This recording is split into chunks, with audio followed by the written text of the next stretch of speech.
Hi! Today, I'm going to explain an American action crime thriller film called Safe. Spoilers ahead. Watch out and take care.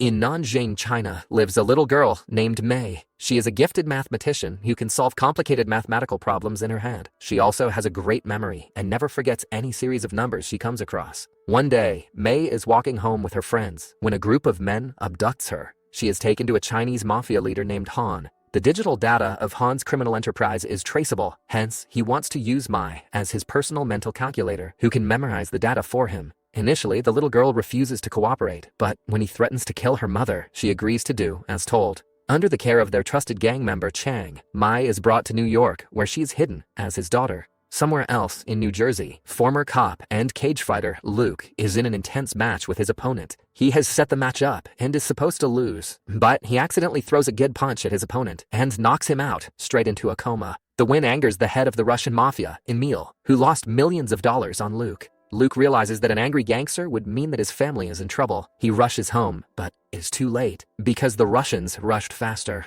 The gangster's son, Vasily, has already killed his pregnant wife. Luke is devastated by the death, and although he can fight, he doesn't retaliate. The thugs then promise to kill anyone with whom he speaks to or makes contact. With nowhere and no one to go to, Luke returns to his hometown, New York. He starts living as a homeless person, wandering around in the streets of Manhattan. 1 year later, Mai is still working with the gang. Chang takes her on a weekly round of the streets in Chinatown. She memorizes the percentage of net profit or loss every store faces. The store owners are supposed to pay the gang a certain amount of money according to their profit. Hence, Mai is proven to be a useful asset to them. Throughout her time working with the gang, she has learned a lot about how business works in the gangster world. Somewhere else, Luke lives in a highly unorganized homeless shelter. One night, he meets a man with no shoes and severely infected feet. Out of sympathy, he gives the man his new shoes. But the next day, he wakes up to discover that someone slit the poor guy's throat and stole the shoes overnight. Suffice to say that Luke's living conditions are poor.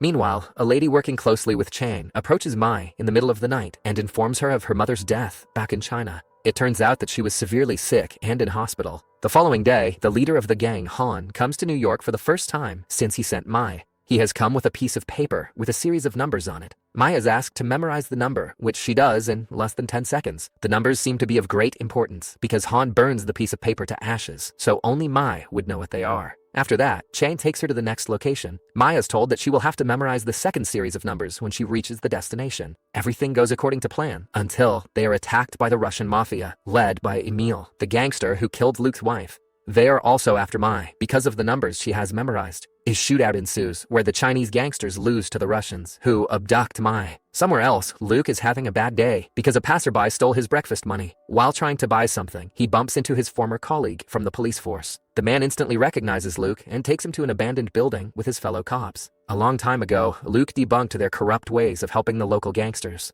The cops are still furious at him for getting them in trouble back then. They beat him up and insult him, but he doesn't retaliate. In the end, a cop hands Luke a gun, urging him to end his own life. But Luke refuses and walks away.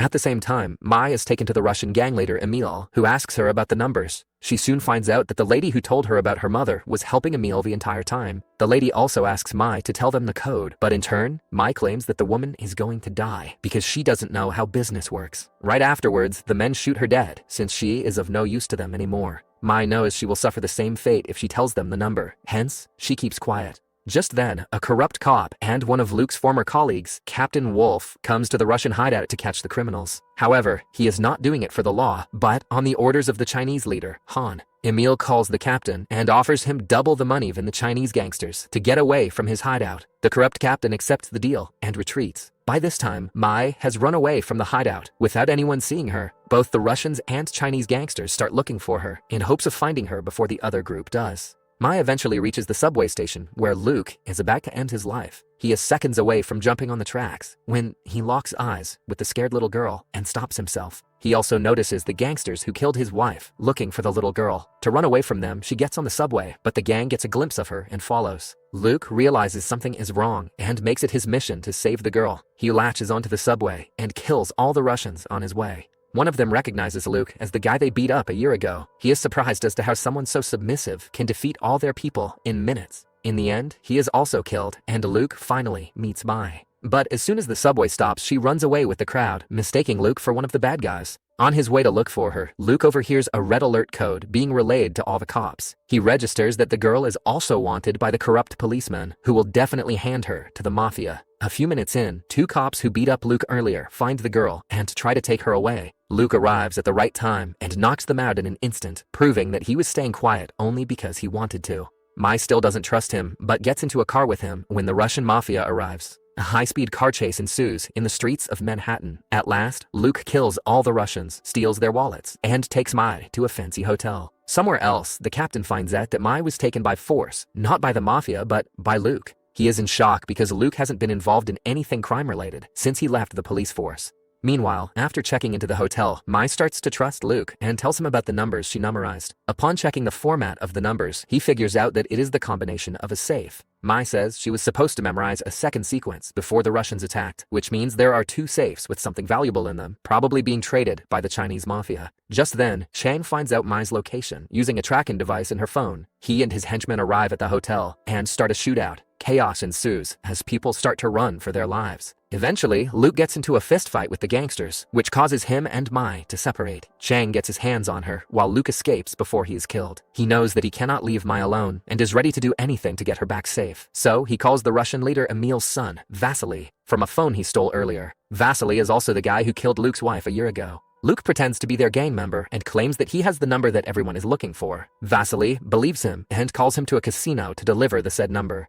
Somewhere else, the city's mayor calls the corrupt police captain to his office to discuss all the shootings. It turns out that he and his boyfriend Alex are also just as corrupt as the others. The mayor reveals that Luke wasn't a normal cop. In fact, he was a CIA agent loaned to the police force after 9/11. While he was in the police force, he and his former partner Alex assassinated several crime bosses in an effort to impose order. However, Luke had to quit after exposing the corrupt ways of the captain and his squad. Alex stayed and seduced the mayor to get where he is now. The captain finally realizes that the guy he thought was a loser is actually the most dangerous enemy he has ever had. Currently, Luke's former partner Alex is the mayor's boyfriend who has gone corrupt like him. When the mayor is informed about Mai and Luke being together, he gets nervous. It is almost as if he knows something about the safe and the combination on it. In the meantime, Mai is brought back to the leader Han, who inquires if she told the combination to anyone. She lies and insists that she pretended to not understand English. Chang calls Alex and tells him that they have the girl, so they can continue the meeting. It is then revealed that the people the Chinese mafia was trying to do business with are the mayor and his boyfriend, Alex. They are trading the unknown contents of their respective safes, kind of like selling unopened boxes of Pokemon cards. Next, Luke arrives at the casino, where he finds the Russian gangsters. He ambushes all of Vasily's henchmen and takes them hostage, planning to use them to threaten the Russian leader, Emil. He calls Emil and asks him about the contents of the safe in exchange for his son's life. Emil discloses that the safe with the Chinese gangsters has $30 million in it, while the safe with the mayor has something that is worth the aforementioned money. The parties were about to trade using a little girl, but the Russians stepped in and destroyed the plan. However, now that the Chinese have Mai, the plan is back on track. Chan goes to meet Alex and exchange the codes.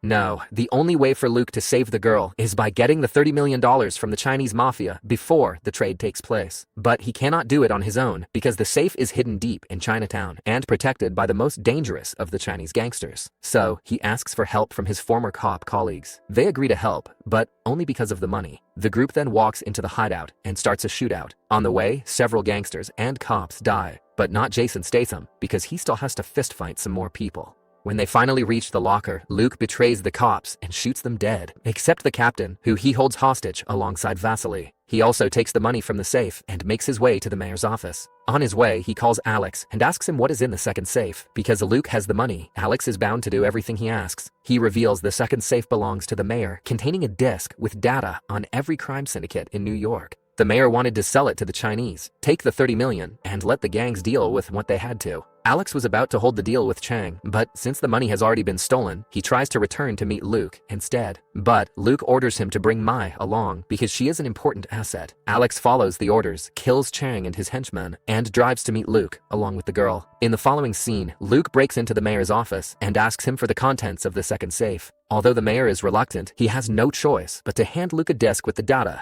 Luke knocks him out and returns to meet Alex like promised. With both the money and the information, he is the most powerful one in the game, but Alex has something more special, Mai. When the two finally meet to exchange Mai for the money, Luke refuses to cooperate, instead suggesting that they settle it with a fight. Alex gets ready but is shot in the leg by Mai. Taking the opportunity, Luke kills him with ease. He and Mai are finally free with the money and the disc that they can use for protection. For Mai's safety, Luke lets the captain free with $50,000 as compensation for his troubles. He also lets Vasily go, so the Russians wouldn't come after them. Then, there is the Chinese mafia leader, Holland, who got his money and Mai stolen from him. Luke sends him all of the remaining money, so he wouldn't try to look for Mai anymore. At last, he hides several copies of the disc throughout the city. In case someone tries to harm them, they can use the drive as a way to blackmail some powerful people. In the last scene, Mai and Luke drive to Seattle to start a new life. Subscribe for more videos like this, turn on notifications, and leave a like to help the channel out. Thank you for watching.